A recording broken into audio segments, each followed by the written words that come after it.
Yeah, I think you hit the nail on the head, which is apps in turn inform infra, and that cycle repeats itself consistently as technology develops. So, for example, if we go back, right, it was CryptoKitties clogged Ethereum blockchain that led to conversations around scalability. We've had many such examples over time.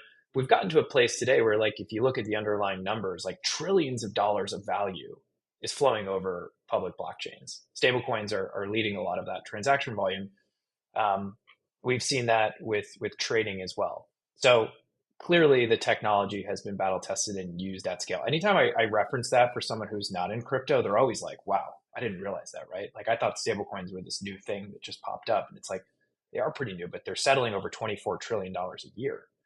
I don't think we can comp that necessarily to like Visa volume that's constantly used, like stablecoin payments. They're not really payments for payments; they're payments for assets. They should be comped against something like DTCC volumes. Um, but and I think coming back to like the Infoverse apps, it depends. So I would say in a lot of the real world use cases today around AI, there's a huge play at the middleware layer. I would say the same thing for financial services. So if we want stocks, bonds, currencies to trade on chain compliantly, there's actually a huge missing piece in the middleware layer there. But we also need distribution, and that has been so clear in crypto. Like we really lack distribution.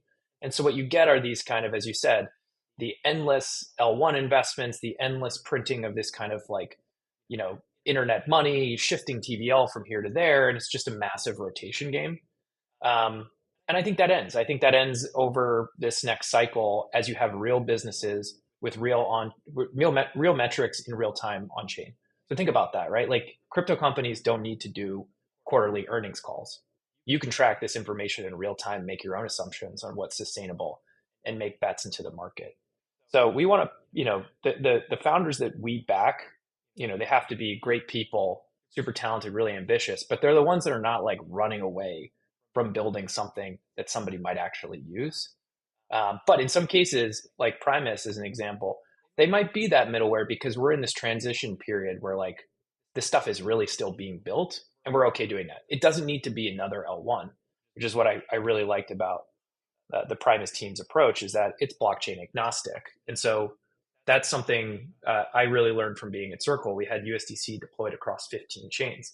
It's somewhat a venture portfolio in that respect. Like you don't really know, and it's a power law curve.